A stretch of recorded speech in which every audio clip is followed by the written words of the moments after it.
Today's video is going to be a very requested video, and this goes for all servers. I know I've been neglecting you North America server watchers. I'm sorry. I'm just having so much fun on this new EU server. I'm still playing my other account, but we're going to talk about account skill points, where to put them first for each summoner, and for free to play how to get it quickly. If you like all my videos and content, hit the sub button, hit the like button, hit that bell dingy dingy thing so you know when I post a video. Let's go, baby.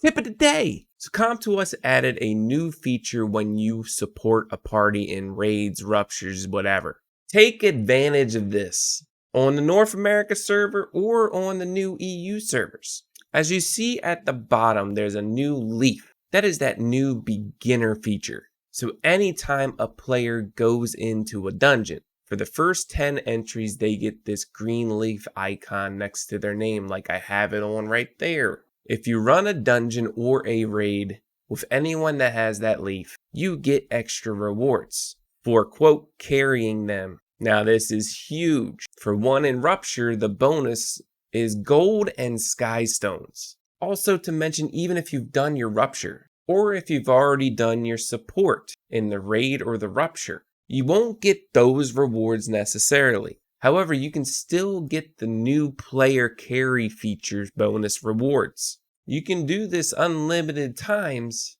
as long as there is a player that has the leaf icon in the raid or dungeon. But you can help new players to the dungeon non-stop over and over and get these rewards. The more you know. Okay, today's video we're going to talk about account level and account skill points, where to put them for each summoner, and the fastest way to get them as free to play. I mean, Wales, you should know how to do it, right? You swipe the credit card, you summon 1,000 times, you level monsters, you get account level. I'll tell you where the points go in a minute. But for free to play, there is a way to speed this up, because it's something you definitely want to do because it increases your power level so you can get that power level for Foggy Prison bonus. First, I want to talk about a repeat request that I don't talk about often. And it's a repeat request that is early game only. Now, my friends, you know I talk about calming the disturbance a lot. For those Path of Growth tickets and Breath of Life and Unknown Scrolls, blah-de-blah-de-blah-de, you need to be level 55 on your summoner to get that repeat request. There's one repeat request that is huge for early game to 1, level your summoner up, and 2, to help you increase your account level skill points. And that is the repeat request that you get at level 50, start of Pioneering. Now hear me out on this. As you can see, it drops XP pots every time you complete the repeat request. And although it shows the energy pieces for transcending, these are just a chance to drop. It doesn't drop on every single one. Those are just bonus. If it drops, great. That's going to help you get past level 60 on your summoner when you get there. But we're not here for that mainly. We are here for these normal XP pots. And as you see, this is the only repeat request that gives experience as a reward. If you look at all the other repeat requests, they do not have EXP. Now I'll tell you what is great about this.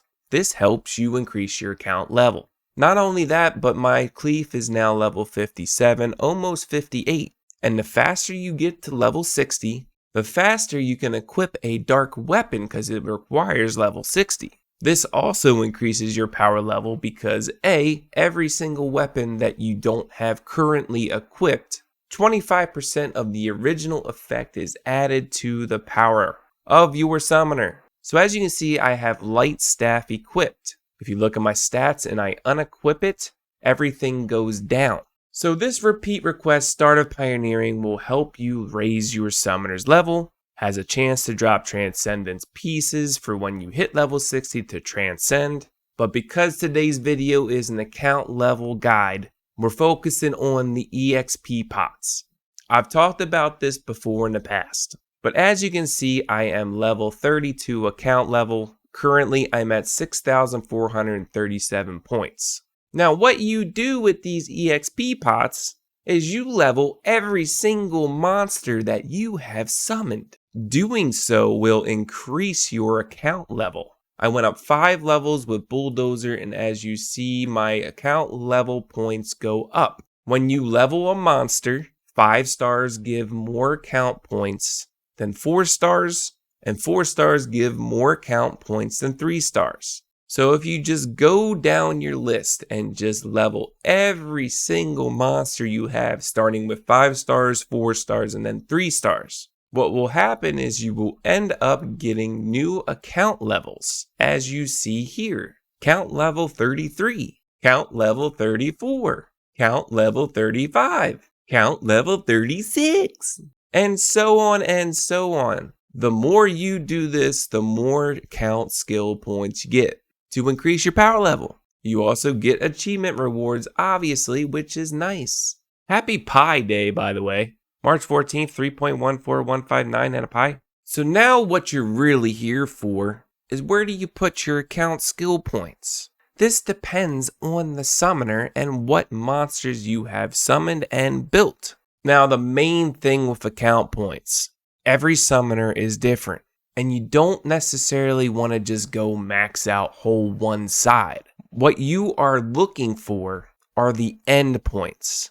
Every endpoint is different. There's summoner accuracy, there's summoner crit damage, summoner skill cooldown, damage dealt by summoner. The top left is all summoner attack. The top right is all like summoner defensive skills. The bottom right is for monster damage taken, and the bottom left is for monster damage done. So really it depends. There's not one set build for all. But let's go over each summoner. ORBIA mains. Early game ORBIA can be your only damage dealer. I literally took like Konamiya, Rakuni, and Bastet through pretty much everything up until like Naraka. So with ORBIA, you want to focus on summoner damage first, and not all of the endpoints, just some. First, go up the left tree all the way up to summoner damage dealt by summoner. Your second path should take you all the way to summoner crit damage. Then your third path should go towards summoner skill cooldown. Leave this path to summoner accuracy until much later. And next, because this is a PvE focus first, most of your monsters are going to be supports or tanks for your ORBIA. So the next path you want to take is all the way on the bottom right, going towards monster damage taken. This decreases the damage that your monsters take by 4%. Your next path should be with monsters as well, going towards monster HP increase. Then after that, take the next path to monster crit resistance. Save the last path, monster resistance, till later, because you guys know anyway, resistance is a joke. Your next path should be focused on monster damage, because by the time you get to Naraka, or by the time you get to Twisted Marsh Snake Mommy, EU servers, you gotta wait a while for this, okay? Your next path will take you to monster dealt damage up, which increases monsters damage by 4%. This next path will take you all the way to monster crit damage up, which is 7%. Now, because we can't get to everything unless you wailing out, save the last 2 paths here for later. Yeah, the monster skill cooldown path would be nice, but it's only 4%. It's not that big of a deal. These other nodes don't give too much of a boost to attack. It's 50 attack and everything adds up, yeah. But there's other things that can be better for your skill points. Now, once you get to this point, you should probably focus a little bit on PvP. Now, because I'm free to play, I'm not to the point where I can go to my next paths yet. But when you get there, make sure to go to summoner damage taken. Decreases summoner damage by 5% first. Then go to summoner HP, and then next summoner crit resistance. After that, then just fill in the rest. It doesn't matter at that point. It really just depends up to you and what you want to go first. If you mess up your skill points, it's okay. Go to the bottom left magnifying glass and click on reset. It costs 300 crystals to reset your skill points. Now on to our boy CLEAF. Again, your main focus should be PvE first, especially free to play. So we're going to go into the top right path first to go to summoner damage taken to decrease the damage CLEAF takes. He's a tank. Next, take the path to get the summoner HP. So you will then want to go into monster damage dealt first path, and then the second path go into monster crit damage. Now CLEAF can actually put out some decent burst damage. So the next two paths will help you in PvE and PvP. This next path is damage dealt by Summoner at the top left, and your second path next should go to Summoner's skill cooldown on CLEAF. Eventually you will want to go with Summoner crit damage, but early game CLEAF I wouldn't worry about this yet. You won't have the gear to go get 100% crit rate. Summoner accuracy is another path to go to next as well, because you gotta land your debuffs and your provoke, etc, etc. After that, go into Summoner crit resistance at the top right, then go to the bottom right for your monsters from monster damage taken decrease and monster HP increase. Then because your CLEAF and your monsters are doing pretty much all the work besides tanking, just max out the monster stuff down here, monster skill cooldown, monster accuracy, and then you can fill out the rest as needed. Now for KINA. KINA is completely different.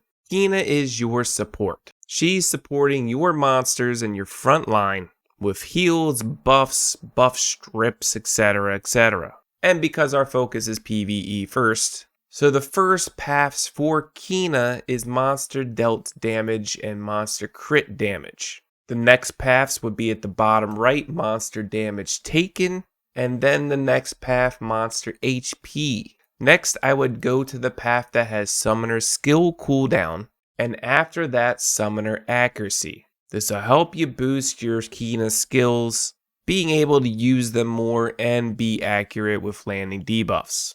After that, take the path at the top right, the Summoner damage taken, and Summoner HP. And then once that's done, just pretty much max out the bottom left and right, because your monsters are doing all the work. I would go for the bottom left first to max out your monster's damage, and then the bottom right to max out your monster's defensive stats. Then go top right, Summoner crit resistance, and then just fill out the rest. One day you'll get there. Might be months and months after the whales, but you'll get there. And that's it for today's video. Just wanted to make sure you knew how to use your account points wisely, how to get them quickly, and the best paths for each summoner. If you like this video, make sure to hit that sub button, hit the like button, hit that bell dingy thing. I'll see you in the next one. Peace.